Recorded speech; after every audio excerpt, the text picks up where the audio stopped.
La propriété la plus importante, fondamentale d'une solution, quelle qu'en soit la nature, hein, donc gaz, liquide, solide, ça n'a pas d'importance, c'est sa concentration. Et la concentration, c'est simplement une manière d'exprimer la proportion du soluté, généralement, dans le solvant ou dans la solution. Combien il y a de l'un par rapport à l'autre. Et il y a des tas de manières de le faire. Et ce qui est embêtant, c'est qu'on utilise une bonne partie d'entre elles. Parce qu'une quantité, on peut l'exprimer en masse, on peut l'exprimer en volume, et on peut l'exprimer en mol. J'avais dit que j'y revenais sur les mols. D'accord? Donc, une mol, c'est le nombre d'Avogadro de particules, atomes, molécules, d'accord, indifféremment. Et le nombre d'Avogadro, vous le savez, vous avez à le connaître, je ne suis pas certain qu'on vous le redonnera ou qu'on pensera à vous le redonner, d'accord? Bon, là, comme vous avez le cours en UE3, ça ne pose pas de problème, mais en UE1, on l'utilise énormément aussi, et vous n'avez pas droit au cours à l'examen, d'accord? Donc, vous l'avez quelque part dans votre tête, 6,02, 10 puissance 23. Et le seul truc que je veux dire sur ça, c'est que vous devez comprendre que ce 6, 10 puissance 23, c'est réellement un chiffre gigantesque qui est inimaginable. Votre cerveau n'est pas capable de l'imaginer. On bloque déjà à quelques milliers au niveau de l'imagination. D'accord? Et là, les milliers, ils sont loin. Si on met tous les zéros, c'est ça le chiffre en question. Donc déjà, quand on l'écrit comme ça semble déjà un peu plus impressionnant. Mais juste histoire de comparer les chiffres. La distance Terre-Soleil en kilomètres, c'est 150 millions de kilomètres. Ça semble loin le Soleil, hein, mais vous avez vu comme ce chiffre est ridicule par rapport à celui de la mole, par rapport au nombre d'Avogadro. C'est vraiment un chiffre gigantesque. Si on prenait des masses de 1 kg, il suffit de 10 moles de ces masses de 1 kg pour faire la masse de la Terre. 10 moles, ça semble rien. D'accord? Donc c'est vraiment, et vous devez le considérer comme un chiffre gigantesque. Alors maintenant, on peut se demander, pourquoi ils sont allés chercher un chiffre aussi colossal que ça? Ben, c'est tout simple, hein. Un atome, une mole, c'est presque rien par rapport à la quantité de matière qu'on a dans les volumes, dans les masses qu'on étudie quotidiennement. D'accord? Quand on a quelques grammes de matière, on a ces milliards, d'accord, de molécules et d'atomes à l'intérieur. Et donc, ce n'est pas pratique de raisonner en nombre d'atomes, nombre de molécules. On se trimballerait dans les calculs des chiffres qui sont tellement grands que tous les autres sembleraient complètement idiots en termes de concept. Donc, l'idée qui a été, c'est, bon, d'accord, ces atomes, ces molécules, c'est tout petit, on prend un truc carrément à la bonne taille, à la bonne échelle, comme unité de nombre, de quantité individuelle de particules. Et quitte à faire, on s'est basé plus ou moins sur le gramme, sur ce genre de choses-là, pour le déterminer. Le nombre d'Avogadro, jusqu'à très récemment, il était défini comme étant le nombre de particules, donc le nombre d'atomes de carbone que l'on a dans 12 grammes de carbone 12 pur. Voilà. Donc 12 grammes, c'est quelque chose qu'on peut manipuler au quotidien, et c'est de là que ça vient. D'accord? Donc on a ramené ces nombres qui sont ridiculement trop grands à quelque chose que l'on peut manier plus facilement. Mais vous devez garder en tête cette idée que ça reste des quantités qui sont juste incommensurables, que l'on n'appréhende que très très mal. C'est bon? Bon. Ceci étant dit, on revient sur nos concentrations ici. Puisqu'on a des quantités qui s'expriment potentiellement dans des unités différentes, quand on exprime une concentration, c'est-à-dire une quantité dans une autre quantité, on a plein de manières de combiner ces différentes quantités. Le truc le plus simple qu'on peut imaginer ici, c'est j'exprime mon soluté, la quantité de soluté en masse, la quantité de solvant en masse, et puis je fais juste le ratio entre les deux. Oui, ça s'appelle un titre. Voilà, ça porte un nom. Alors, vous comprenez bien que si on a masse sur masse, ce titre, il est sans unité. D'accord? Vous avez vu que je l'ai mis un peu en grisé, parce que dans les faits, en chimie, on l'utilise assez peu. On l'utilise en joaillerie, en particulier, mais on l'utilise assez peu en chimie. Donc, il est défini, on peut le trouver de temps en temps, mais c'est finalement relativement rare. Mais c'est juste histoire de donner cette idée. La quantité de l'un dans la quantité de l'autre. Ce qu'on utilise par contre très fréquemment, c'est non pas le titre, mais la fraction massique, qu'on note en général X. Et comme il y a plein de gros malins qui ont donné des symboles en chimie, cette fraction, notée X, on l'utilise pour plein de trucs différents. Ce qui veut dire que quand on est quelqu'un de sérieux, on ne dit pas simplement X, on ne dit pas simplement la fraction, on rajoute systématiquement la fraction en quoi? Ici, la fraction massique. Vous avez vu tout à l'heure pour les gaz, j'avais cité la fraction molaire. Et bien là, on appelle ça aussi une fraction, mais on prendra soin de préciser que c'est la fraction massique. Et vous avez noté la grosse différence qu'il y a par rapport à celui qui est au-dessus. Ce n'est pas sur la masse de solvant, c'est sur la masse de solution. D'accord? Donc, j'ai 100 grammes d'eau, j'ajoute dedans 10 grammes de sucre, la masse de solution, c'est 110 grammes. Donc, ça ferait 10 sur 110. Ce qui est différent de 10 sur 100 si je fais le titre. C'est bon pour tout le monde? Parfait. Si vous multipliez cette fraction par 100, vous avez quoi? Ben, un pourcentage. Voilà. Donc, le pourcentage massique, encore une fois, il faut préciser, c'est tout simplement la fraction massique multipliée par 100. Voilà. Si je dis que j'ai 10%, une solution 10% masse-masse, c'est qu'il y a 10 grammes de l'espèce considérée dans 100 grammes de solution. Voilà, 10%, c'est littéral, hein, vous le prenez littéralement, en fin de compte. J'en profite puisque je suis là pour faire un petit détour. Je ne sais pas si vous allez le rencontrer dès cette première année, mais vous allez le rencontrer forcément à un moment ou à un autre, d'accord? Le ppm, partie par million, c'est la même chose que les pourcentages. Pour 100, c'est pour 100 grammes, par million, c'est pour 1 million de grammes ou de n'importe quoi d'autre. Voilà. C'est-à-dire que la fraction massique, au lieu de la multiplier par 100, on la multiplie par 1 million. C'est tout. Et on a des ppm. Mais c'est exactement la même chose. Alors évidemment, les ppm, d'accord, on les réservera aux concentrations extrêmement faibles. C'est vraiment quand il y a très peu de soluté qu'on utilise les ppm. Parce que sinon, on obtiendra des chiffres qui seraient trop grands. Et puis, il n'y a pas que les ppm. C'est possible que vous l'ayez déjà rencontré, des ppb. Donc, si M, c'est pour million, B, c'est pour milliard. Hein?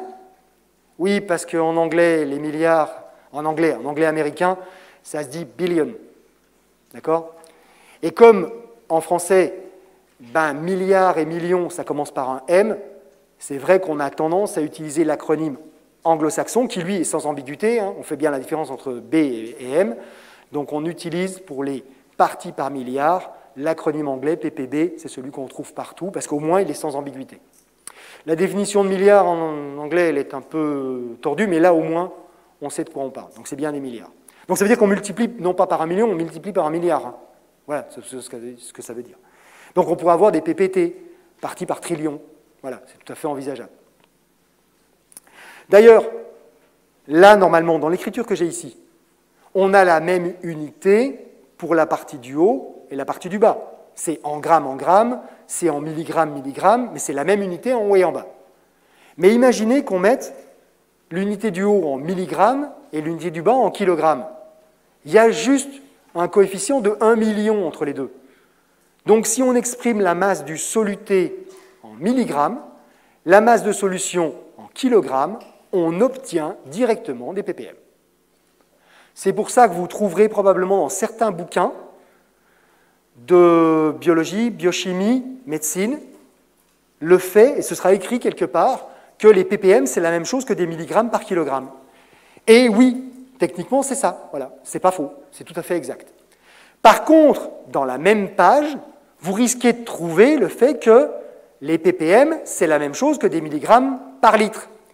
Et ça, c'est une immonde connerie. Parce que ce n'est vrai que dans un seul cas. Si la solution considérée, c'est de l'eau, le kilogramme de solution, il va peser effectivement, enfin, il va avoir un volume qui va être très proche d'un litre. C'est vrai.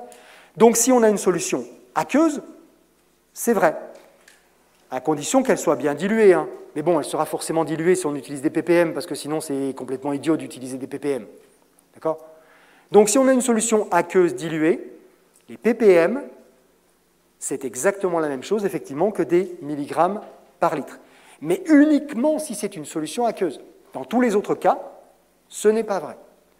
Et donc, quand on voit sur certains tubes de dentifrice, indifféremment écrit, selon où le tube a été rempli, hein, des ppm de fluor et des milligrammes par litre de fluor, eh ben, c'est de la connerie pure et simple de quelqu'un qui n'a pas compris le système, parce qu'évidemment, la pâte dentifrice, ce n'est pas une solution aqueuse diluée. Diluée, elle en est très loin. Hein. Il y a beaucoup d'eau à l'intérieur, mais diluée, on en est très loin. D'accord ? Allez, on avance. Notre masse, on peut aussi la diviser par le volume de solution. Et encore une fois, on peut obtenir un titre volumique qu'on n'utilise quasiment pas. C'est la masse de soluté divisée par le volume de solvant. D'accord ? Donc, par exemple, 10 grammes de sucre par litre d'eau. On pourrait avoir un truc comme ça. Alors là, par contre, il y a une unité. Hein. Ce n'est pas la même unité en haut et en bas. D'accord ? On a en haut une unité de masse, en bas une unité de volume. Donc, il faudra bien indiquer dans quelle unité on se trouve. On l'utilise relativement peu. D'accord ? On la trouve de temps en temps, mais c'est relativement peu utilisé. C'est pour ça que c'est en grisé. Ce que l'on trouve, par contre, excessivement courant, c'est ce qu'on appelle la concentration massique ou, parce qu'on trouve le terme, et il n'est pas faux, la masse volumique partielle. Ce n'est pas bête de l'appeler comme ça, parce que c'est bien une masse divisée par un volume. D'accord ? Mais pourquoi on rajoute partielle ? Parce qu'il pourrait très bien y avoir d'autres solutés à l'intérieur. D'accord ? Donc c'est partiellement la masse de ce soluté-là dans le volume total de solution. Et on pourra en avoir plusieurs. Donc ça consiste simplement à diviser la masse du soluté par le volume de solution. Donc si on a une solution à 10 grammes par litre de glucose, eh bien c'est littéralement ce que je viens de dire. Voilà, il y a 10 grammes de... Si on prend 1 litre d'eau, on évapore l'eau, on va récupérer 10 grammes de glucose. Voilà, littéralement. Okay ? Donc c'est très, très, très, très utilisé dans les domaines médicaux et biologiques. D'accord ? On va trouver, par exemple, un sérum physiologique, d'accord ? C'est à tant de grammes par litre. D'accord ? 0,9 grammes par litre. C'est bon ? Voilà, c'est le genre de truc qu'on va trouver. Donc on trouve ça très, très fréquemment. Est-ce que c'est pratique comme unité ? Oui et non. Elle a un côté excessivement pratique, cette unité-là, parce que quand on lit 9 grammes par litre, on va à la balance, on pèse 9 grammes, on a un récipient d'un litre, boum, on baigne dedans, on a préparé la solution. Maintenant, cette unité-là, c'est un enfer pour les calculs. Parce qu'on ne peut jamais utiliser cette unité-là dans aucun calcul. On est quasiment systématiquement obligé de rebasculer, on va le voir juste après, en mol par litre pour pouvoir faire des calculs avec. Donc c'est pratique pour visualiser ça, c'est pas pratique s'il y a des calculs à faire derrière. Donc pour préparer, oui, mais pas pour autre chose. Juste une petite remarque que vous avez là. Les unités du système international, d'accord ? C'est le kilogramme et c'est le mètre cube pour le volume. Mais si vous regardez bien, si on divise les kilogrammes par 1000, on a des grammes. Si on divise les mètres cubes par 1000, on a des litres. Donc on obtient le même chiffre, la même valeur, si on est en grammes par litre ou si on est en kilogrammes par mètre cube.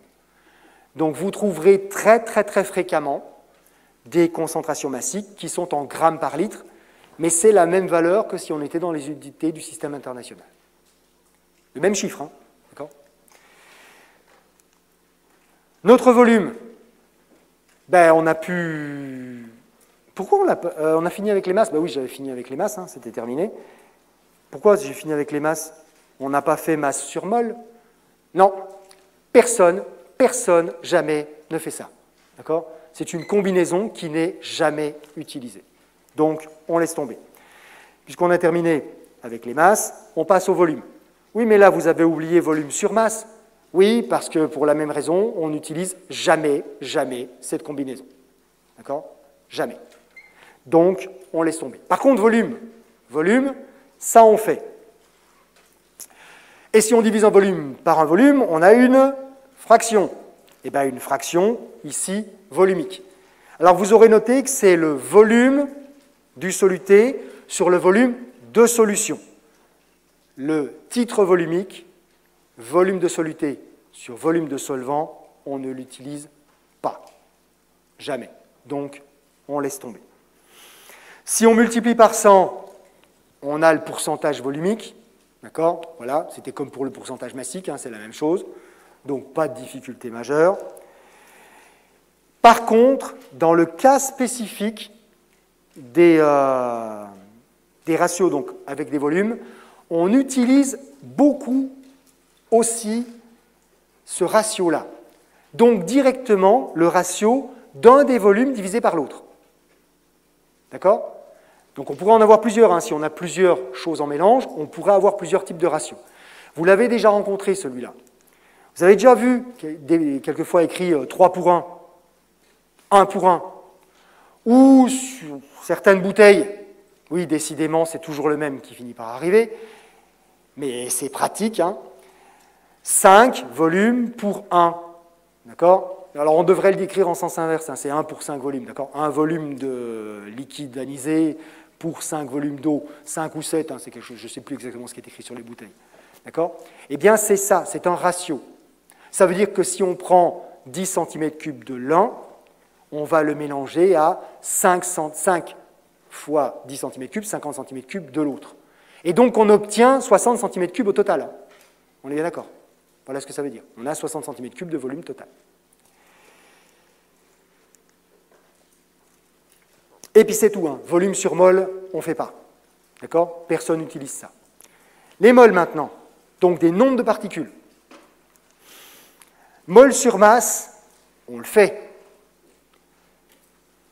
On appelle ça, donc c'est le nombre de moles du soluté sur la masse de solvant. D'accord? Ce seront donc des mols divisés par des kilogrammes de solvant. Et on appelle ça la molalité, uniquement avec des L. C'est très utilisé en chimie physique. Parce que cette molalité ne varie pas avec la température. Quand on chauffe un corps, il se dilate, donc son volume change. Si le volume change, mais qu'il y a toujours la même quantité de matière à l'intérieur, les concentrations, elles changent. Et dans certains cas, ça peut être gênant. Mais la masse, elle ne change pas. Donc la molalité ne change pas avec la température. Alors que la concentration en volume, elle peut changer. Donc la molalité, et de fait, c'est la seule qu'on utilise. Le nombre de moles sur la masse de solution, on n'utilise pas. D'accord? Personne ne l'utilise. Donc on n'a que cette définition-là, c'est pratique, au moins on n'en a qu'une. Mol, volume, on utilise aussi. Et dans les faits, c'est probablement ce qui vous est passé par la tête quand j'ai parlé de concentration. D'accord? Donc un nombre de moles de soluté sur le volume de solution. Molalité, masse de solvant, ici, volume de solution. Ce seront donc des moles par litre de solution, et ça, c'est ce qu'on appelle la molarité. C'est la concentration quand on ne précise pas de quoi on parle. Voilà, tout simplement. Donc la concentration d'une solution, quand on ne précise pas plus, c'est très probablement, effectivement, de la molarité que l'on parle. Et, petit point important, parce que j'ai eu des retours certaines années, la molarité, vous voyez que ça commence par un M. Donc, souvent, ces moles par litre, on l'abrège par un grand M. Donc, l'unité grand M, c'est l'unité de molarité, c'est-à-dire des moles par litre de solution. Et vous verrez ça partout. D'accord? Peut-être un peu par fainéantise, mais c'est aussi au moins comme ça que les choses sont claires. On sait de quoi on parle, il n'y a pas d'ambiguïté. Pourquoi c'est par litre? Je vous bassine depuis maintenant pas loin d'une heure avec on utilise les unités du système international, et là, boum, je vous sors des litres. Ouais, c'est comme ça. L'unité de concentration en volume, elle est par litre, donc elle n'est pas traditionnellement dans le système international. Et il faut y faire très, très attention.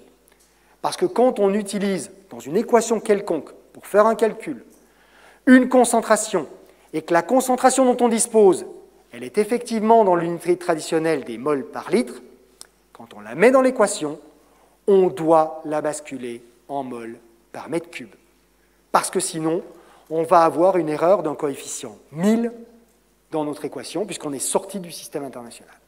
Donc faites-y vraiment attention, c'est un piège bête, d'accord, qui se comprend historiquement. C'est plus facile de manier des litres que de manier des mètres cubes, on est bien d'accord, mais qui en même temps met un beau bazar dans les calculs. Dans le cas des solutions aqueuses, diluées, c'est-à-dire où il y a très peu de soluté, d'accord, 1 litre d'eau, c'est toujours 1 kilogramme, d'accord. Et si la solution est diluée, ça veut dire que dans ma solution, j'ai que de l'eau pratiquement. Donc la masse de solution et la masse de solvant, la masse d'eau, c'est la même chose puisqu'il n'y a quasiment rien d'autre. D'accord ? Et donc dans le cas spécifique des solutions aqueuses diluées, la molarité et la molalité ont la même valeur numérique. D'accord ? Voilà. Donc vous le verrez, ça très fréquemment, avec, vous avez toute une page de calcul qui est faite en molarité au départ, puis d'un seul coup on passe sur une molalité, on ne sait pas exactement pourquoi, ben c'est juste parce que la personne qui a fait les calculs, elle ne s'est pas embêtée à vous expliquer que c'est de l'eau, c'est dilué, donc tu devrais savoir que c'est la même chose numériquement. D'accord ? Ça arrive relativement fréquemment.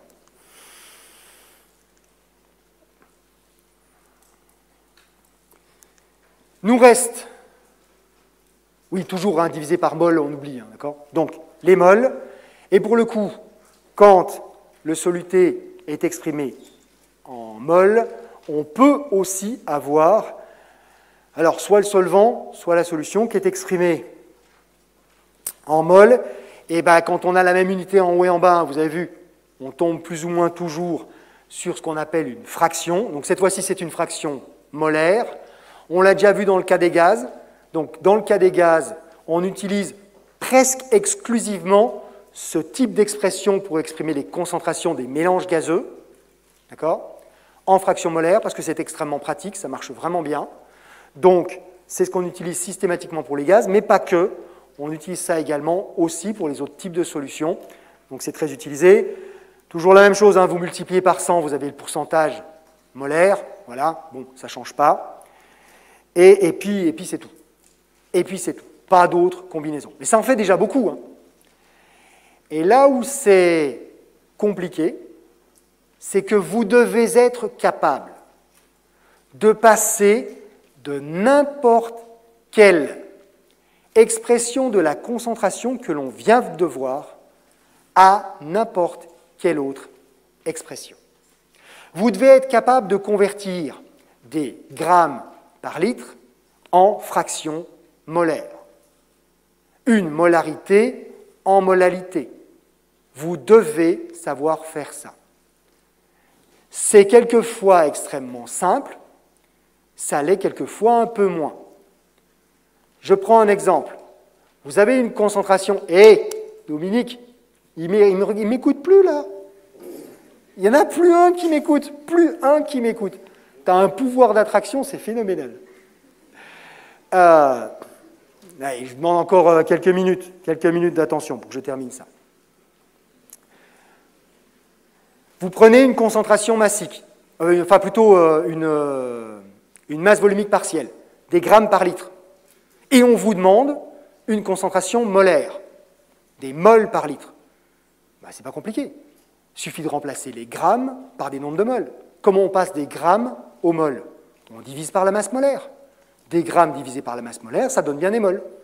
Donc la concentration massique, en masse, des grammes par litre, vous la multipliez par la masse molaire de l'espèce considérée, et vous obtenez directement des moles par litre.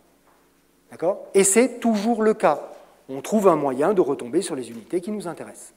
Ce qui n'est pas toujours extrêmement simple, mais la plupart du temps, effectivement, ça l'est. Et vous devez savoir le faire. Parce qu'on fait ça tous les jours quand on est dans un labo en particulier. D'accord ?